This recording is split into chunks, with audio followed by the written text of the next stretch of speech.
Mesdames et messieurs, bonjour, bienvenue sur Radio-Télévision Kabyle.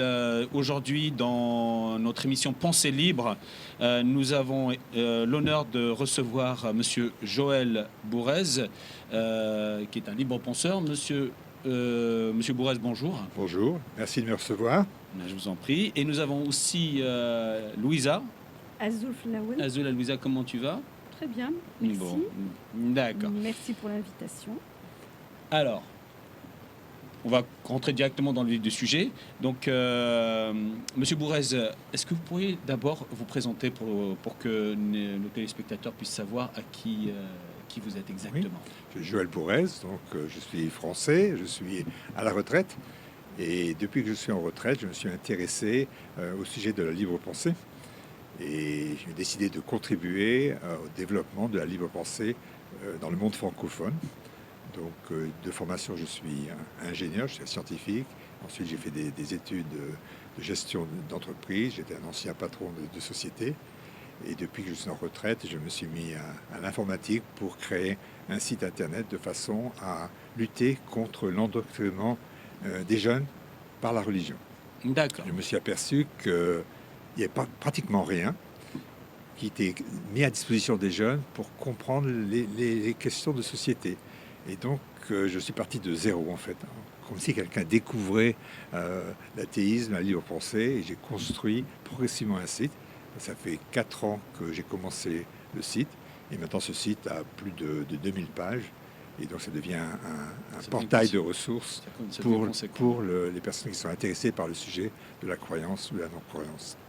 Je suis membre aussi de l'Union des athées, oui, qui est une association qui regroupe des personnes qui sont plus orientées sur l'athéisme. Il y a des différences entre libres penseurs et athées. Et également, je suis membre de l'association des libres penseurs du monde francophone, qui couvre plus large tous les pays qui sont francophones. D'accord. Justement, qu'est-ce qu'un libre penseur? Alors, c'est une définition qui est... Tout le monde n'est pas d'accord sur la définition exacte du libre penseur, mais pour simplifier, on peut dire que ce sont des personnes qui n'adhèrent à aucune religion. C'est simplement le point commun. Après, il y a des différences suivant le niveau de compréhension de l'attitude personnelle par rapport aux divinités. En général, il y a des libres penseurs qui peuvent être à la limite être déistes, c'est-à-dire ils croient en l'existence d'une divinité, mais qui n'intervient pas. Quelqu'un aurait créé quelque chose au départ, et après il n'intervient pas. Après, vous avez des panthéistes qui considèrent que c'est la nature qui est la religion, c'est le modèle Spinoza. Puis après, vous avez des gens qui sont plus combatifs, qui vont dire « je suis athée, je suis convaincu qu'il n'y a pas de divinité ». Donc ils ont une attitude beaucoup plus ferme. Et ensuite, il y a les personnes qui ne savent pas, qui vont dire peut-être qu'il y en a un, peut-être qu'il n'y en a pas, ils sont agnostiques. Et puis après, vous avez des gens qui sont encore plus positionnés sur il n'y a pas du tout, je suis sûr qu'il n'y a pas de divinité. Même s'il n'y en a pas de preuves qu'il n'y en a pas, mais ils vont vous dire ils sont sûrs. Donc vous avez un spectre qui correspond à la société, en fait. D'accord, ok. Et donc, vous venez de dire comme quoi vous avez créé un site internet. Oui. Vous en avez un petit peu C'est parlé. ça, oui. Alors que le nom, ça s'appelle Athéopédia. C'est un peu exactement. le Wikipédia sans la foi. D'accord. Et est-ce que vous pouvez aller plus en profondeur sur ce site? Alors, le site, je l'ai créé en même temps que j'apprenais moi-même. Parce qu'en fait, c'est-à-dire, je suis athée depuis la naissance. J'ai eu la chance d'avoir été éduqué dans un monde sans religion. Donc pour moi, c'est un grand bonheur. Ma famille est athée depuis toujours, de père en fils depuis très longtemps. Donc pour moi, c'était naturel d'être athée. D'ailleurs, quand on est athée. Tout le monde naît athée, puisqu'il n'y a pas de religion dans les premières années de sa vie. Et progressivement, on est endoctriné par la famille ou par la société. Mais au départ, tout le monde est athée. Et d'ailleurs, même les croyants sont athées, parce que les croyants croient en un Dieu. Mais comme il y en a entre 5000, sur certains 10 000, et c'est à 33 millions, le nombre de dieux, vous savez qu'il y a des bases de données qui ont essayé de répertorier le nombre de dieux. Donc on a des gens qui sont arrivés à un total de 15 000 dieux. 15 000 15 000. dieux. Et si vous prenez la religion hindoue, c'est 33 millions. Donc déjà, quand quelqu'un dit les croyants, parce que les hindous ont une façon de compter qui est extrêmement large. Donc si on regarde historiquement l'hindouisme, ils arrivent à dire, oui, en gros, il y a 33 millions de personnes qui sont des divinités, en fait. Donc en fait, ce qui se passe, c'est que les gens qui se disent « je suis croyant », en fait, ils sont à 99,99% athées, sauf pour un Dieu. Oui, ma logique. Oui. Ah ouais, ça nous dépasse un peu ce genre de truc. C'est un peu compliqué. Alors, revenons à vous alors. Quel est votre cheminement, votre parcours pour devenir libre-penseur? Moi, en fait, je suis libre-penseur par nature, en fait, puisque j'ai toujours été libre-penseur, puisque je me suis jamais posé la question de l'existence d'un Dieu, puisque j'ai été éduqué dans un monde où on n'en discutait pas. Non, mais bien sûr, on avait des personnes qui étaient croyantes autour d'elles, mais c'était un non-sujet, en fait. Donc ça m'a permis de me développer par rapport à des études, un environnement scientifique, sans avoir à se poser de questions sur les religions. Bien sûr, on avait des questions sur la mort, des questions sur la spiritualité, mais pas sur les religions. Donc je suis un libre penseur par nature depuis le début. Depuis la naissance. C'est ça. Donc, magnifique. Donc pour vous, il n'y a pas de lien entre spiritualité et religion? Ah si, il y a... Oui, parce qu'il y a des grands penseurs qui ont expliqué ce que c'est que la spiritualité pour un athée. Il y a bien sûr le philosophe André Comte-Sponville, qui est le plus connu, qui a écrit un livre qui s'appelle « La spiritualité de l'athée ». Et vous avez plusieurs livres qui expliquent qu'on peut très bien être athée et avoir une spiritualité. Les gens ont tendance à croire qu'il faut être croyant pour avoir une spiritualité, ce qui n'est pas du tout le cas en fait. Bon, ça va être un vaste sujet. Oui, on ne va pas rentrer dans les détails parce que même moi je m'y perds un peu entre pourrait passer 3 heures et l'athéisme. Pour vous, comment définissez-vous l'athéisme dans un contexte contemporain marqué par le retour du religieux dans notre société? Alors moi je ne suis pas du tout d'accord sur le retour de la religion. Ce qui se passe actuellement, c'est un retour, c'est une fait que les religionnistes, je les appelle, essayent par tous les moyens d'influencer la société. Alors ce que l'on voit, ce que l'on mesure, c'est l'effort qu'ils font pour impacter la société. Mais on n'a pas de mesures qui disent que les gens deviennent plus religieux. En fait, toutes les statistiques disponibles à ce jour montrent qu'on est dans une décroissance de la religion, pratiquement partout dans le monde. Mais effectivement, il y a des efforts prosélytes un peu partout. Et ce qu'on mesure, quand les gens disent qu'il y a un retour de la religiosité, oui, on voit des sites internet qui se développent, surtout sur les réseaux sociaux. Il y a des centaines de sites religieux, que certains ont pas mal d'abonnés. Donc on voit l'effort qui est fait par les religionnistes, mais on ne peut pas en conclure que les personnes vont devenir plus religieuses. Peut-être que dans un an, on aura des statistiques qui diront oui, il y a une tendance à remonter de la religion. Mais à ce jour, il n'y a pas de statistiques qui dit qu'il y a un retour de la religion dans la société. Effectivement, on constate plutôt la décroissance, mais chez les catholiques, chez les chrétiens. Oui. Certainement pas chez les musulmans.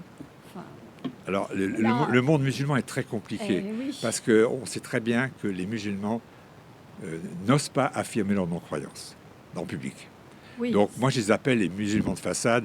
J'arrive très vite à savoir si quelqu'un est un musulman croyant ou un musulman de façade, parce qu'il y a une telle pression sur la société, par la société, pression familiale, qui fait qu'ils ne peuvent pas dire, qu'ils ne peuvent pas exprimer leur non-croyance. Ils veulent surtout garder des bons liens avec leur famille, des bons liens avec la société. Donc c'est le principe du pas de vague en fait. On peut faire se retirer et ne pas débattre du sujet. Mais je ne suis pas convaincu qu'il y a un retour de la croyance islamique. Il y a un retour des intégristes, des gens qui veulent pousser absolument la religion, mais ça ne représente pas l'ensemble de la société. Non, certes, pas l'ensemble, mais malgré tout, moi je prends l'exemple de la France, dans les années, jusqu'aux années 2000, la religiosité chez les musulmans, elle était nullement ostentatoire. Les mosquées, il n'y avait pas une demande de construction excessive, je dirais, aussi nombreuse de mosquées. Il n'y avait pas cette ostentatoire, les foulards, ce qu'on voit à l'extérieur, on les voit bien, le marqueur du fait d'être musulman à l'extérieur. Ouais. Et pour des gens comme nous qui connaissons plus l'islam, puisque même si on n'est pas pratiquant ni croyant, on a quand même des familles, on est entouré de familles musulmanes. On a vu quand même une évolution qui est plutôt... dramatique, non? Oui, moi je dirais inquiétante. Et côté chez les musulmans, on voit quand même une montée importante. Oui, il y a un effort de ce qu'on appelle le califat mondial. Ouais. Il y a une partie des personnes qui souhaitent instaurer le califat mondial même si ça va prendre 1000 ans. Leur objectif, c'est pas demain. Ils savent bien que ça ne va pas être demain, mais c'est leur objectif. Vous avez des sites internet qui disent clairement qu'il faut avoir une charia mondiale. Et ils vont dans ce sens-là, en fait. Mais justement, là, c'est contradictoire par rapport à ce que vous venez de dire. Il y a on n'a pas de statistique qui fait que la religion revient en force, mais d'un côté, on voit qu'il y a une puissance, une puissance derrière de certaines religions qui reviennent en force quoi qu'il arrive. Je comparais par rapport à la chrétienté, si vous voulez. Il y a les tradis qui sont extrêmement agressifs dans la chrétienté, mais ils représentent ce qu'on appelle les chrétiens tradis, qui veulent des messes en latin, qui veulent respecter comme on faisait la messe il y a 100 ans, 200 ans, mais ils ne représentent qu'un pourcentage très faible. Donc ils sont là, ils sont très actifs. Je peux vous dire qu'il y a des gens qui sont très actifs dans ce domaine. Mais je ne pense pas qu'ils influencent globalement sur la société. Et la société, globalement, elle devient de plus en plus sécularisée. Le nombre de personnes qui ne croient pas augmente. Je dirais, en gros, aujourd'hui, on est sûr que sur les 8 milliards dans la population mondiale, il y a 2 milliards de personnes qui sont non-croyants. Et ceux-là sont affichés non-croyants.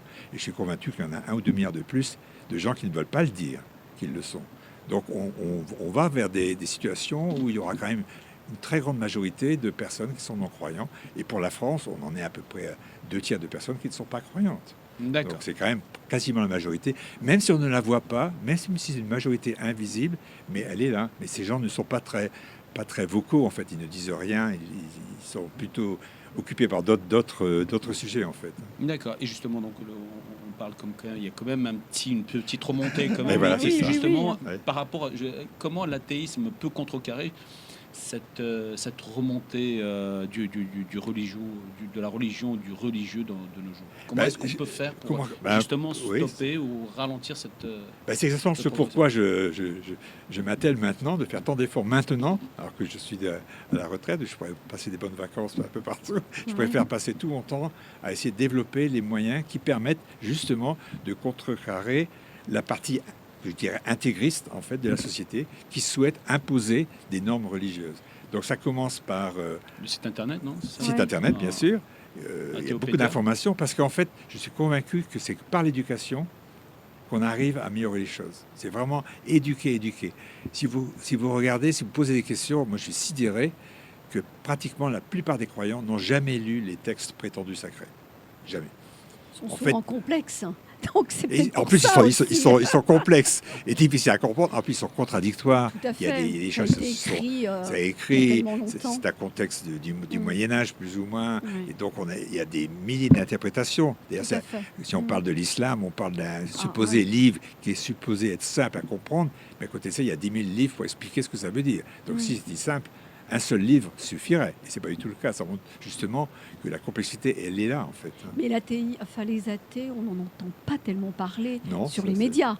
Autant les religieux, peut-être qu'on se focalise, nous, sur l'islam, mais autant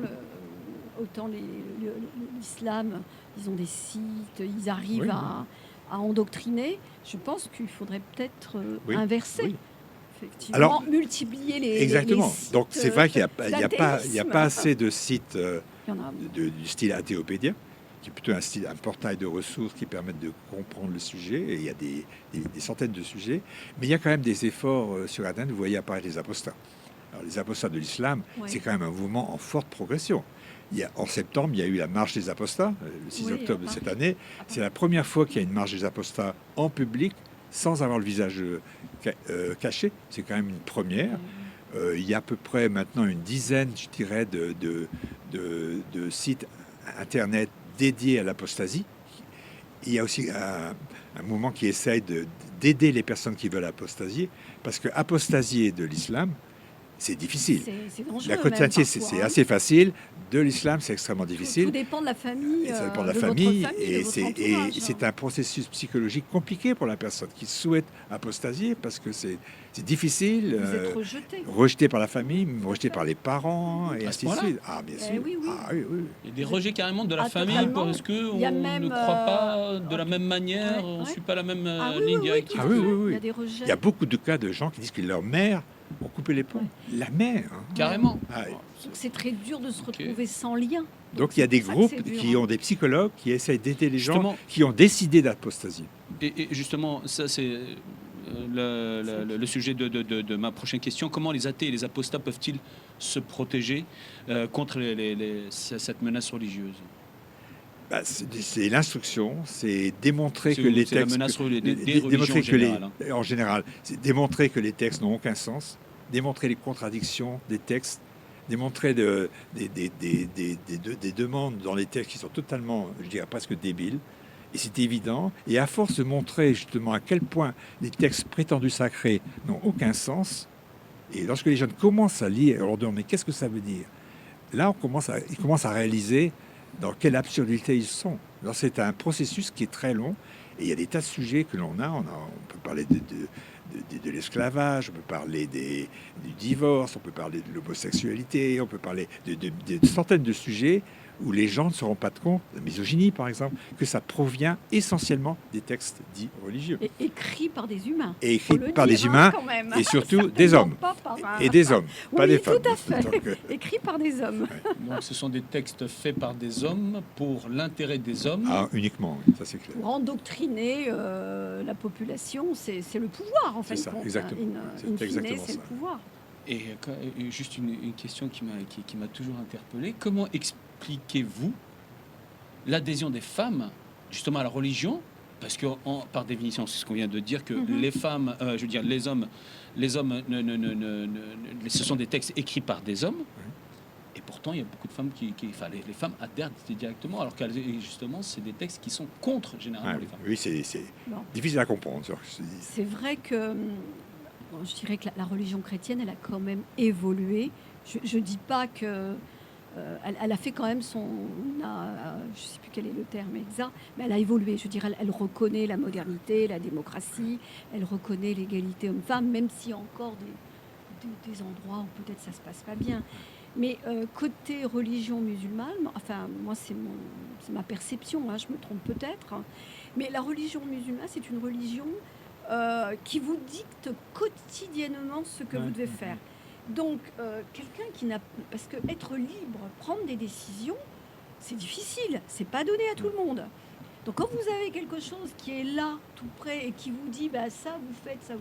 C'est tellement facile que... Et puis, comme l'islam, la plupart des musulmans, c'est quand même des cultures du Sud, où la femme... il y a la religion, mais il y a aussi la culture qui dit que l'homme est supérieur à la femme. Donc c'est les deux qui s'assemblent. Donc effectivement, elles ont été élevées de cette manière. Et puis on leur a expliqué depuis toujours que la place de la femme, c'est à la maison, c'est s'occuper des enfants. Et c'est l'homme qui prend des décisions. En réalité, c'est pas toujours comme ça. Elles prennent aussi des décisions. Mais c'est facile de se reposer. Parce que sur des textes parce que c'est une religion soi-disant divins. Ben oui, parce que c'est une religion qui vous dicte tout. Et puis il y a ce qu'on appelle, on est dans ce qu'on appelle l'impact du syndrome de Stockholm. Ben, tout à fait. C'est exactement ça, c'est-à-dire que la victime adore son bourreau. Oui, c'est plus ou moins, bien sûr, ça, je ne vais pas rentrer dans le domaine précis, mais en gros, c'est ça. Et surtout, les religions endoctrinent très tôt. Il faut savoir que le développement du cerveau, tout se passe entre 1 an et 20 ans. Après, il n'y a pratiquement plus de développement. Il y a le savoir va augmenter, l'expérience va augmenter, mais l'intelligence, la capacité de raisonner, qui est la chose la plus difficile à acquérir, elle se passe dans les premières années de la vie. Et donc, si les personnes ont été dans un environnement qui les a complètement endoctrinés, c'est très difficile d'en sortir, même si les gens sont intelligents. Ce n'est pas une question d'intelligence, c'est une question qu'ils sont dans un moule, et le moule est dans le cerveau, et c'est très difficile de changer ça. Et donc, pour revenir sur votre question sur les femmes, oui, c'est très surprenant de voir pourquoi les femmes ne se battent pas plus. Des situations où elles ont la moitié de l'héritage, par exemple, certains n'ont pas le droit de conduire dans le temps, ça évolue un peu, mais très peu, c'est marginal l'évolution. Et puis c'est fréquemment, je dirais, dans tous ces pays, qui imposent à leurs filles de poursuivre ce même cheminement. Elles ne sont pas là pour dire, moi j'ai souffert... ma fille, je voudrais que tu vives autre chose. Il y en a beaucoup qui reproduisent. C'est le même modèle. Ok, merci beaucoup. Juste, on va revenir sur les apostats et sur les athées. Comment peuvent-ils s'organiser pour avoir une meilleure visibilité, une meilleure efficacité aussi dans la société? Alors, comment peuvent-ils s'organiser? Parce qu'on ne les voit pas. On ne les voit pas, mais sur les réseaux sociaux, on les voit maintenant. Donc, il y a quand même pas mal d'activités sur les réseaux sociaux. Bien sûr, on touche une partie de la population seulement. C'est individuel. Ceux qui sont, c'est individuel. On les voit de plus en plus non masqués, ce qui est quand même une grosse évolution. Parce que moi, je me souviens, il y a quelques années, ils portaient un masque en permanence. Oui. Maintenant, quand on les voit commencer. Et à mon avis, c'est une question de masse. Le jour où il y aura beaucoup d'apostats qui oseront parler en public, il y aura beaucoup de moins de risques physiques. Parce que tout le monde a un peu la peur de se retrouver dans une situation difficile. Mais il faut qu'il y ait beaucoup de gens qui le fassent. Plus il y aura de gens qui le font, plus le risque va diminuer. Et on est dans cette partie qui est difficile. On est encore dans des événements timides, quoi. Donc ils n'arrivent pas à s'organiser. Ouais. Il commence, moi je dirais que c'est le balbutiement, c'est le début, mais il y a des émissions sur Internet d'anciens apostats qui maîtrisent le Coran, par exemple, et qui l'expliquent à des musulmans pour leur expliquer qu'ils sont dans le mauvais chemin. Et surtout, ce sont des échanges et il arrive souvent sur ces réseaux sociaux des personnes, on parle du streaming, en live, qui arrivent en étant très agressifs sur des positionnements et on leur pose des questions pour voir s'ils ont compris les textes. Par exemple, Aïcha, qui c'est Aïcha ? On a ce genre de questions. Le problème qui est pourtant très grave, puisqu'on parle de pédocriminalité. Oui. On peut parler de ce que peut faire, ne peut pas faire une femme. Ils ne sont pas au courant, simplement. Et c'est uniquement quand on leur met le doigt sur ce qui est écrit qu'ils disent « Ah bon, je ne savais pas ça ». Donc, c'est vraiment un problème. C'est pour ça que je reviens, c'est un problème d'éducation. Et moi, pourtant, qui suis libre penseur athée, je souhaite qu'il y ait plus d'instruction du fait religieux. Parce que parler du fait religieux, ça permettra aux gens de comprendre, par les différentes religions, de comprendre la libre pensée, et donc ça permettra aux gens de se faire leur propre opinion. Voilà. Après, tout dépend quel est l'enseignement. Oui, je parle d'enseignement, bien sûr, non religieux. Je parle de ce qu'on appelle une instruction publique.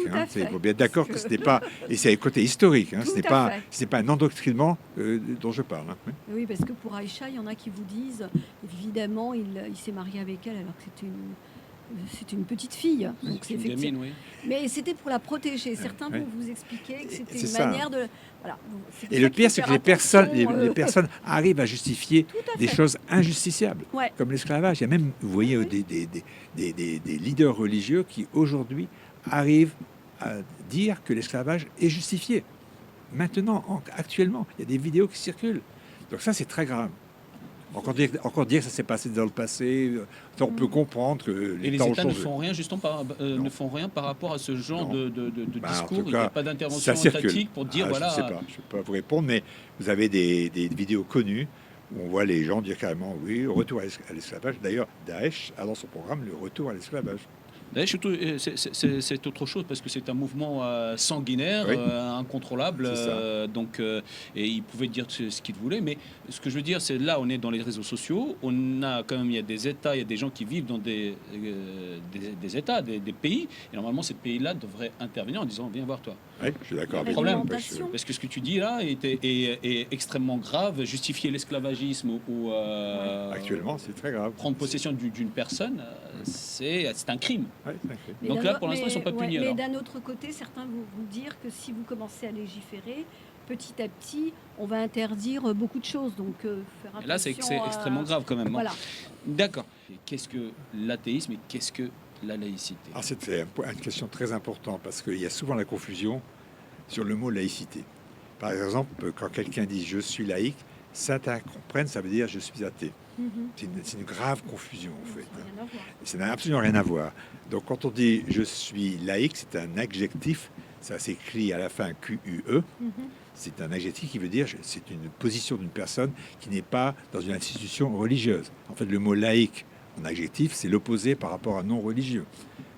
Dans une église, vous avez des personnes qui sont dites laïques parce qu'elles ne font pas partie de l'institution religieuse, mais elles ont des convictions, bien sûr, religieuses, mais elles ne sont pas rémunérées par l'institution religieuse. Donc, on les appelle des laïcs. Et là, c'est laïque avec un C, C-S à la fin. Donc déjà, le mot laïcité, elles n'ont pas de titre religieux, elles sont bénévoles la plupart du temps, mais on les appelle des laïcs.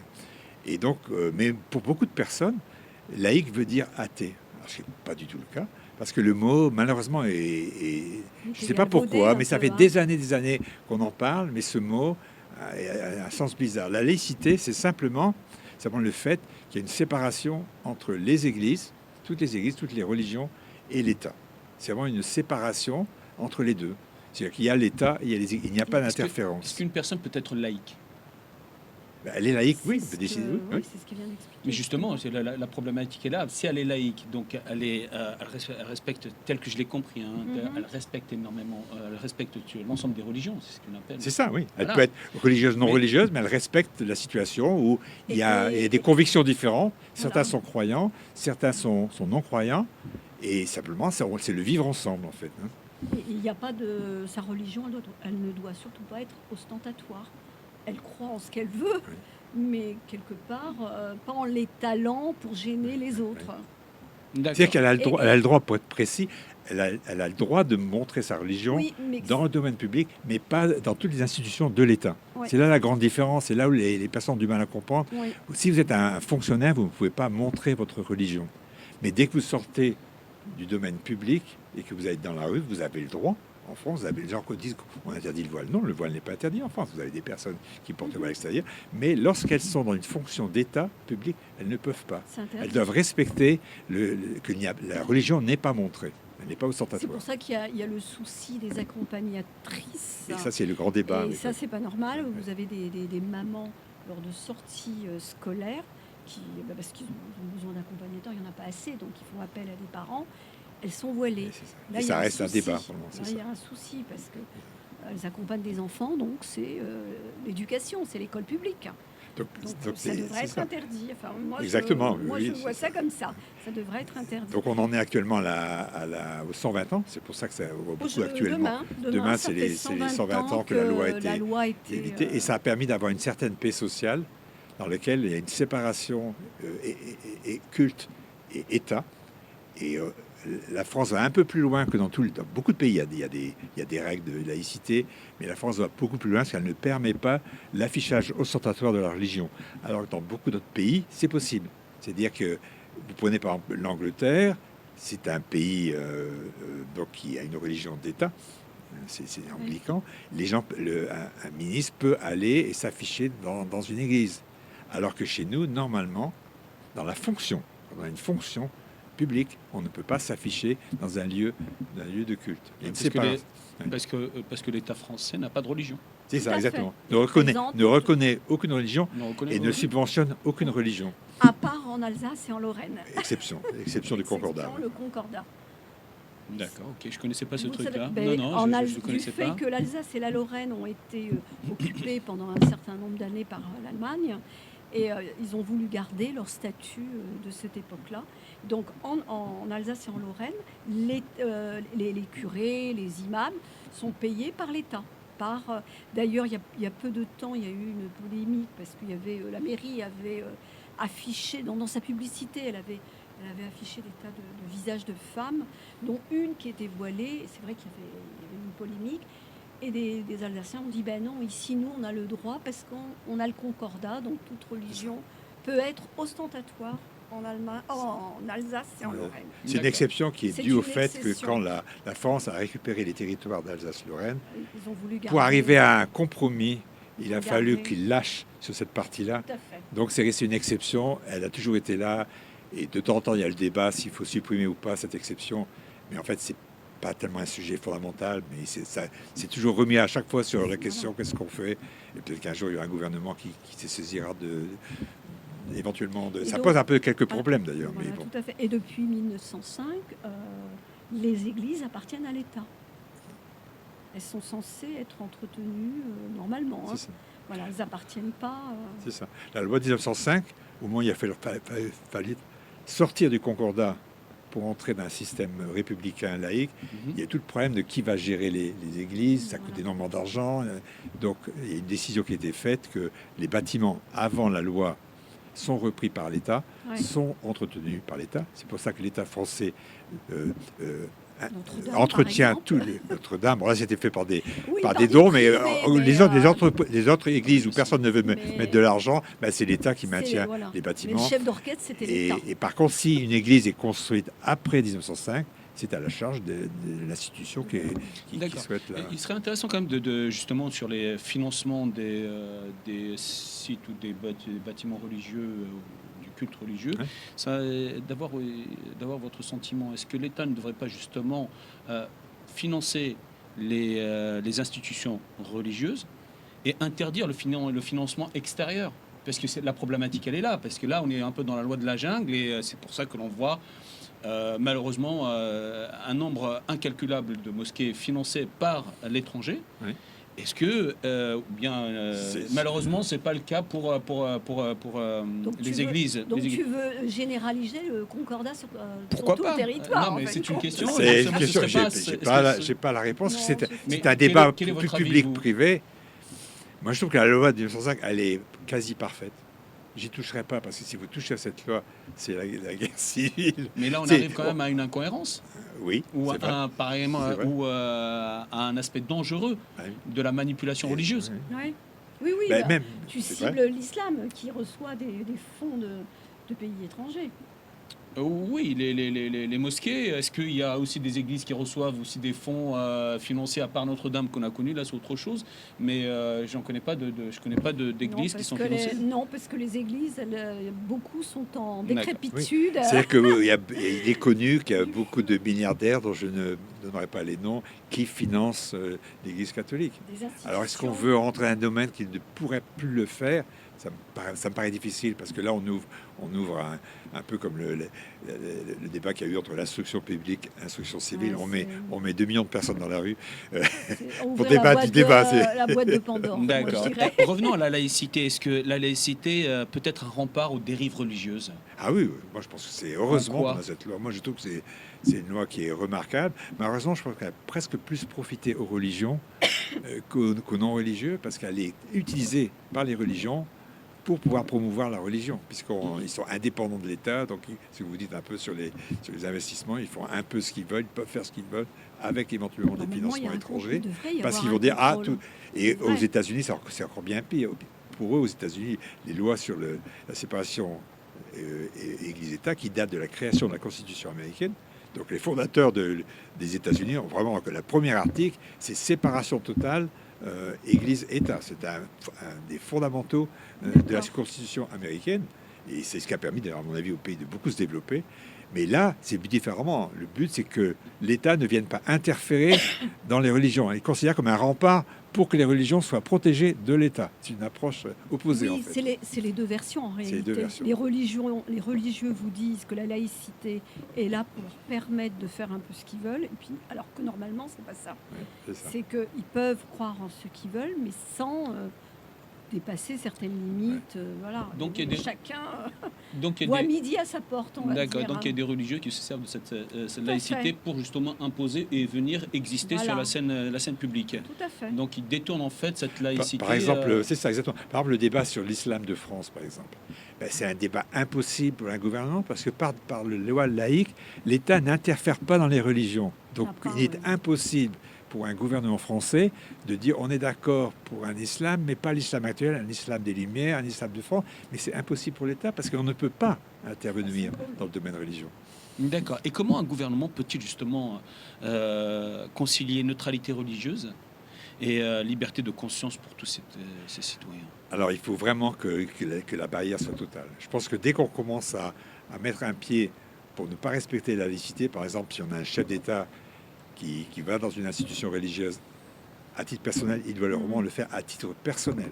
Il faut vraiment, quand il y va pour une mission d'État, c'est différent. Mais il faut vraiment séparer. Et actuellement, il y a de plus en plus de cas où les élus se permettent de s'afficher dans des événements qui sont purement cultuels, qui ne devraient pas.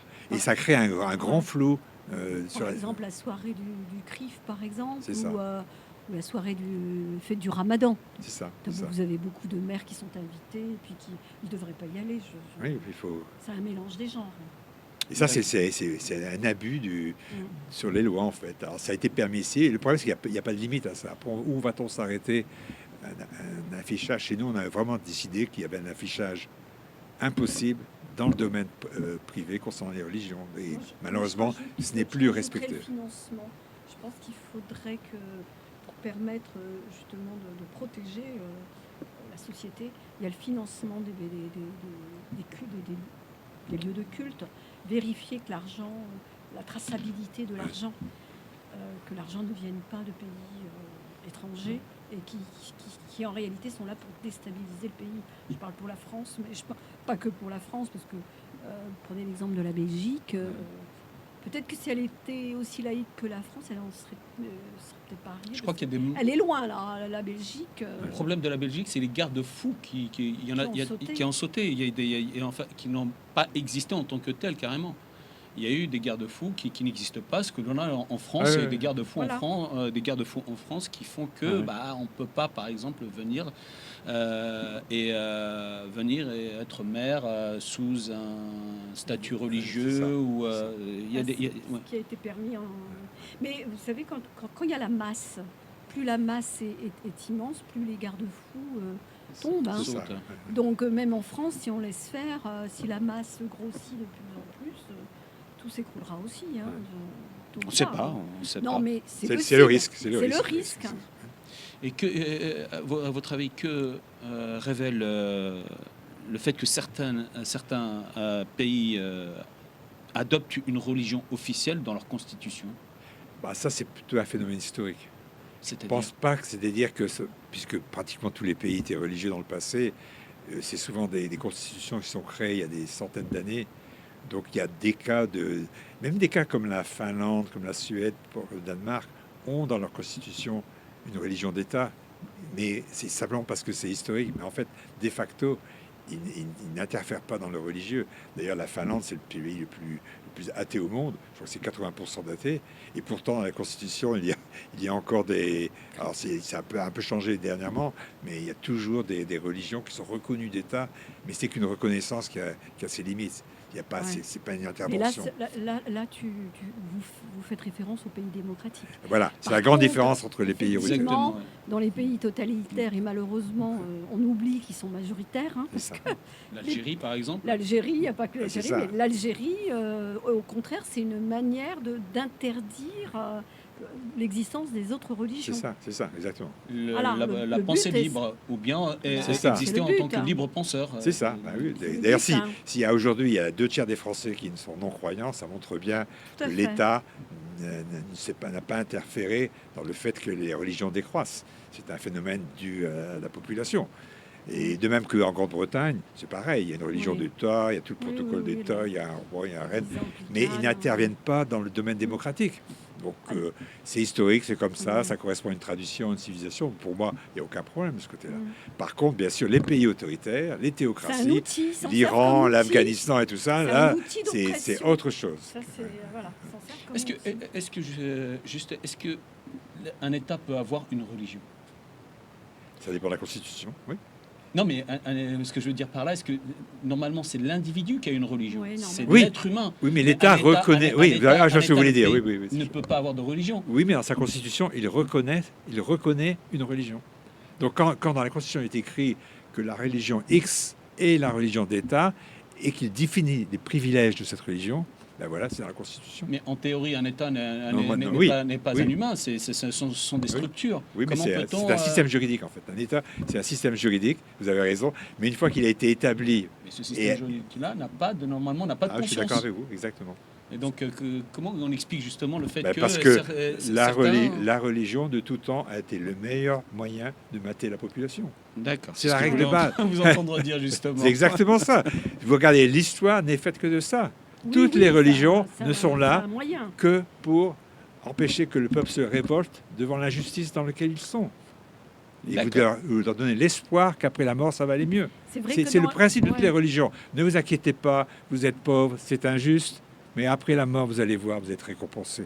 Ça, c'est la terrible situation dans laquelle on est. Et malheureusement, encore beaucoup de gens le croient. Un athée va dire clairement, nous avons une vie et une seule. Autant bien se comporter pendant la vie, parce qu'on a une conscience, on n'a pas besoin de craindre un Dieu, on n'a pas besoin des lois qui nous disent ce qui est bien et pas bien, on le sait naturellement par l'éducation de nos parents, et on n'a pas besoin d'avoir une récompense après la mort qui va dire vous avez fait ça bien, pas du tout. On ne vit pas là-dessus, on vit sur la vie, on a une position très claire que après la mort, il n'y a rien, nous sommes un stock d'atomes que on n'a pas d'âme. Ça, c'est la règle de base pour nous. Il n'y a pas d'âme. On n'a aucune preuve de l'existence d'une âme. Oui, oui. Et donc, une fois que la mort arrive, eh ben, on redevient poussière. Et c'est tout. Après, dans les pays occidentaux, certains qui ont une religion, c'est dû...